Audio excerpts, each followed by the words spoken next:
अर्पिता उस दिन सुबह से ही काम में व्यस्त थी।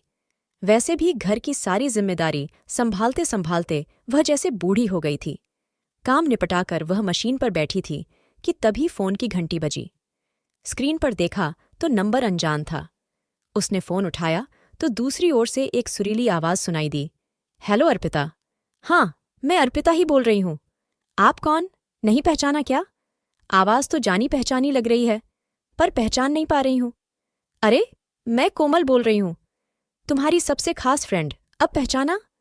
अरे कोमल, तुम! इतने सालों बाद तुम्हें मेरी याद आई? तुम्हें कैसे भूल सकती हूँ? तुम तो मेरे दिल में हो। ऐसा एक भी दिन नहीं गया जिस दिन तुम्हें याद न किया हो। सुन, हम जल्दी ही मिलने वाले हैं। एक खुशखबरी देने के लिए तुम्हें फोन किया था। अपने कॉलेज में रियूनियन है।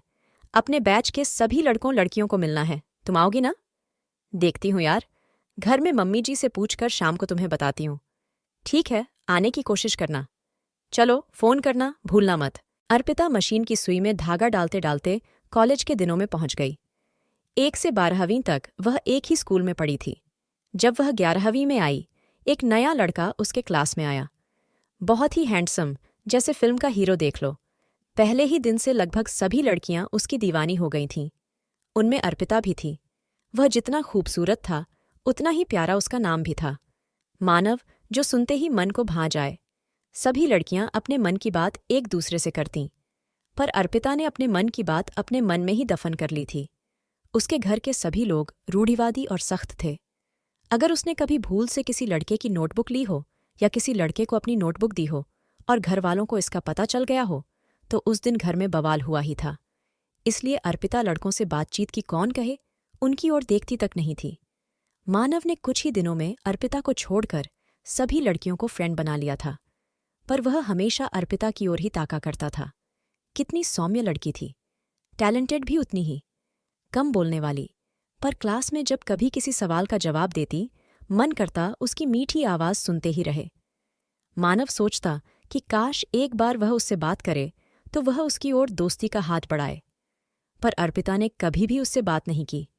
वह स्कूल पहुंचकर जब तक अर्पिता को देख नहीं लेता था, उसके कलेजे को ठंडक नहीं पहुंचती थी।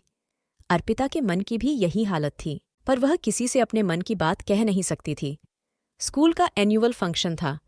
कार्यक्रम की एंकरिंग लड़कियों की ओर से, अर्पिता तो लड़कों की ओर से मानव कर रहा था। सबसे पहले मेहमानों का स्वागत हुआ।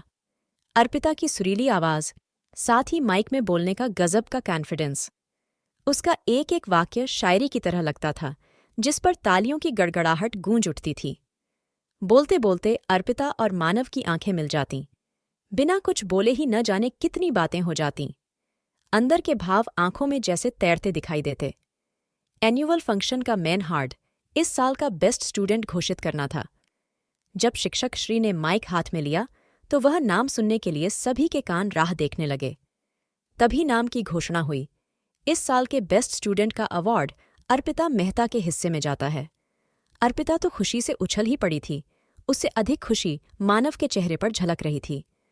अर्पिता ने मम्मी पापा के साथ जाकर ट्रॉफी ले ली। वह दिन उसके लिए बहुत ही यादगार था।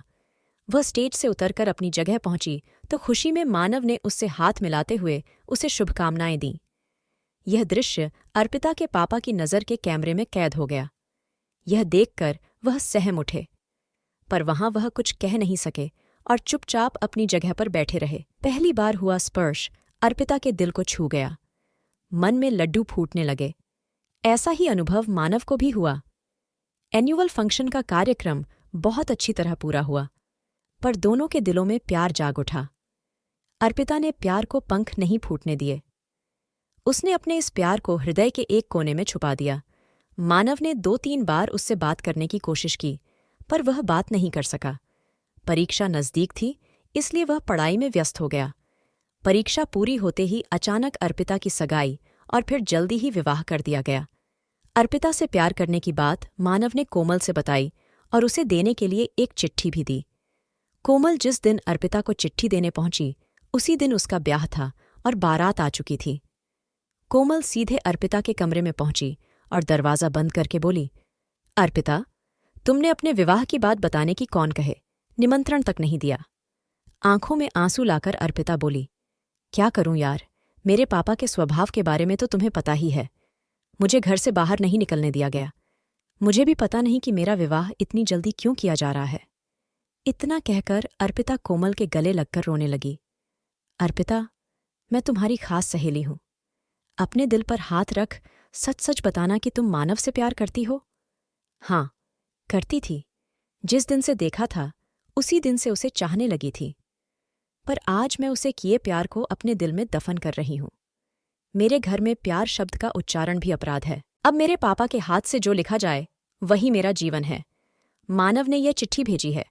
क्या लिखा है मुझे पता नहीं, तुम पढ़ लेना। मानव के चिट्ठी भेजने का मतलब है वह भी मुझे पसंद करता था। हाँ अर्पिता, पूरे क्लास की लड़कियां उसके पीछे पागल थीं, पर वह तो तुम्हारे नाम का दीवाना था। पर अब क्या? सच है, वह मेरे नसीब में नहीं लिखा था। मेरा नसीब तो मुझे कहीं और ले जाना चाहता है। अब यह चिट्ठी लेकर क्या करूंगी? केवल अपना जी जलाऊंगी। ऐसा करना, तुम यह चिट्ठी उसे लौटा देना और उससे कह देना कि अर्पिता अब किसी और की अमानत है। अरे एक बार तुम देख तो लो, क्या कहना चाहता है तुमसे? कोमल ने जिद की तो अर्पिता ने चिट्ठी ले ली। वह खोलने जा रही थी कि दरवाज़ा खटका तो उसने वह चिट्ठी चूड़ियों के डिब्बे में नीचे दबा दी। अर्पिता की बारात आ गई थी। उसका विवाह धूमधाम से हो गया। अपनी विवाह की वेदी में उसने अपने प्यार को होम कर दिया था और विशाल के साथ सप्तपदी के 7 वचनों में बंध गई थी। विशाल भी अर्पिता को बहुत प्यार करता था। विवाह के 2 सालों बाद एक सुंदर बेटी सुहानी पैदा हुई। मगर अर्पिता को कहाँ पता था कि विशाल की तरह उसकी बेटी भी कुछ साल बाद ही पिता के प्यार के लिए तरस जाएगी। जब विशाल 5 साल का था, उसके ससुर विशाल को छोड़कर स्वर्ग सिधार गए थे और आज जब सुहानी 3 साल की हुई तो विशाल की भी सड़क दुर्घटना में मौत हो गई और उसे अपने 3 साल की बेटी को छोड़कर इस दुनिया से जाना पड़ गया। उसके बाद अर्पिता को उसकी सास अपनी बेटी की तरह उसे संभाल रही थी। विशाल की मौत के बाद उसके बीमा और इकट्ठा की गई रकम को मिलाकर करीब 5 लाख रुपए मिले थे। इससे क्या होता? अर्पिता कपड़े बहुत अच्छा सिल लेती थी, इसलिए उसने ब्लाउज और ड्रेस की सिलाई का काम शुरू किया, जिसकी कमाई से घर का खर्च चलने लगा। उसके हाथ में सुई चुभ गई तो उसकी तंद्रा टूटी। सिलाई का सामान समेटकर वह सास के कमरे में गई। उसने सास से कहा, मम्मी जी, कल हमारे कॉलेज में हमारे साथ पढ़ने वाले पुराने विद्यार्थी इकट्ठा होंगे। आप कहें तो मैं भी चली जाऊं। मैं खाना बनाकर घर के सारे काम करके जाऊंगी। सुहानी को आपको 2 घंटे संभालना होगा। अरे चली जाना बेटा, ऐसे मौके जीवन में बार बार नहीं आते। अब सुहानी मेरा ख्याल रखती है। हम दोनों साथ मिलकर खेलेंगे। तुम हम दोनों की जरा भी चिंता मत करो। तुम हो आओ बेटा, 2 सालों से तुम्हारे चेहरे से हंसी गायब हो गई है। वहां जाकर तुम्हें थोड़ा अच्छा लगेगा। मैं बाहर बरामदे में चल रही हूं। अर्पिता ने कोमल को फोन करके कितने बजे का समय है पूछ लिया। अगले दिन कॉलेज का प्रांगण मानो रंग बिरंगी झालरों से भरा था। वहां आए सभी विद्यार्थियों के चेहरे पर उम्र का असर दिखाई नहीं दे रहा था। सभी सालों बाद एक दूसरे से मिल रहे थे। कोमल कॉलेज के गेट पर खड़ी अर्पिता की राह देख रही थी।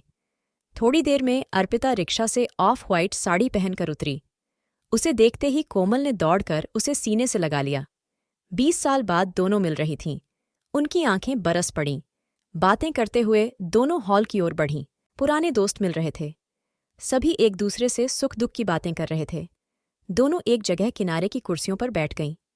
तभी अनाउंसमेंट हुआ कि अर्पिता जहां भी हो वहां से एंकरिंग करने के लिए स्टेज पर आ जाए। अर्पिता ने कहा, कोमल मना कर दे, मैं एंकरिंग नहीं कर पाऊंगी। अरे तुम जाओ तो सही, अपने अंदर का कौशल्य कभी मरने नहीं देना चाहिए। तुम एक बार फिर उसे जीवंत करके दिखा दो।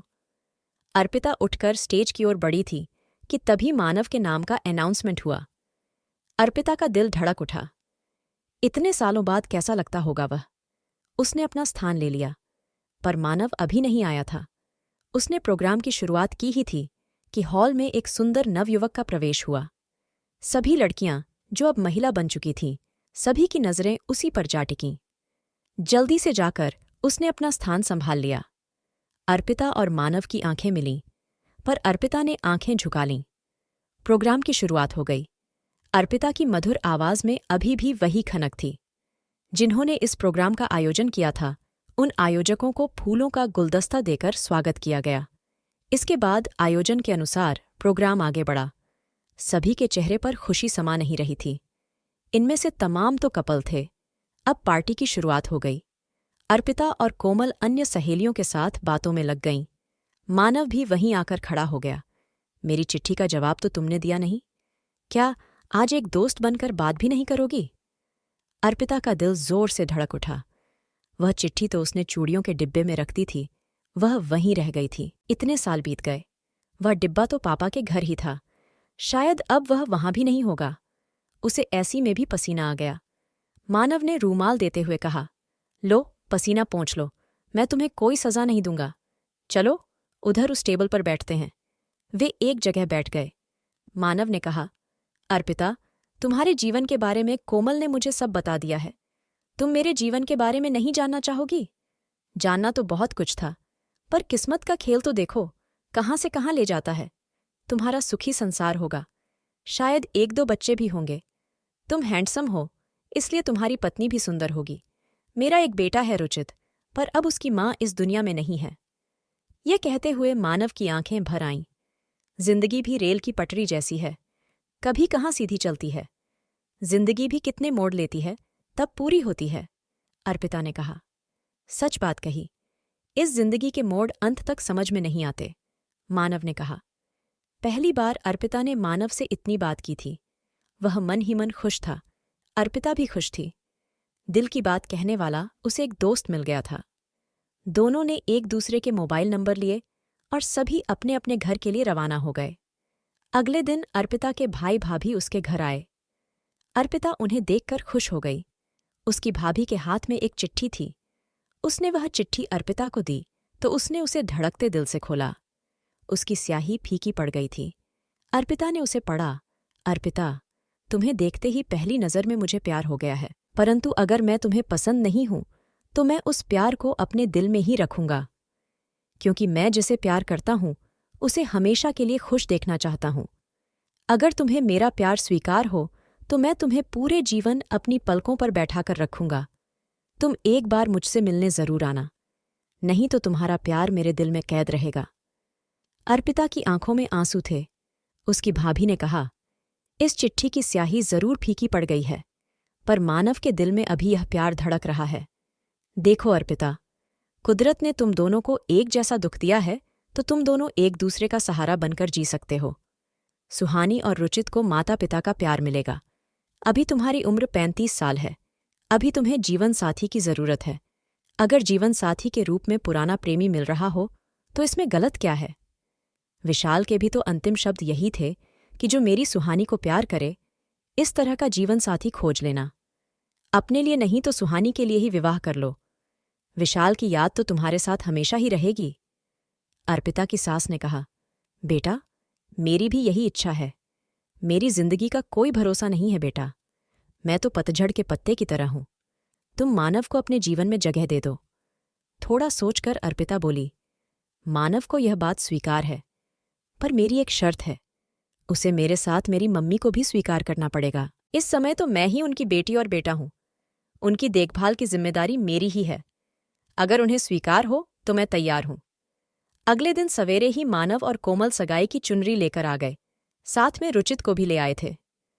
मानव अर्पिता की सास के पैर छूते हुए बोला, आज से आप मेरी माँ हैं। मैं आपको कभी दुखी नहीं होने दूंगा। अर्पिता की सास की आंखें छलक आईं। मानव में उन्हें विशाल का चेहरा दिखाई दिया। उन्होंने मानव के सिर पर हाथ फेरा तो उसने उनकी गोद में सिर रख दिया। बहुत दिनों बाद माँ का प्यार मिला था। मानव और अर्पिता पुराने प्रेमी से एक दूसरे के जीवन साथी बन गए थे। पाठकों, आपको ये कहानी कैसी लगी? हमें कमेंट के माध्यम से अवगत जरूर कराएं। धन्यवाद।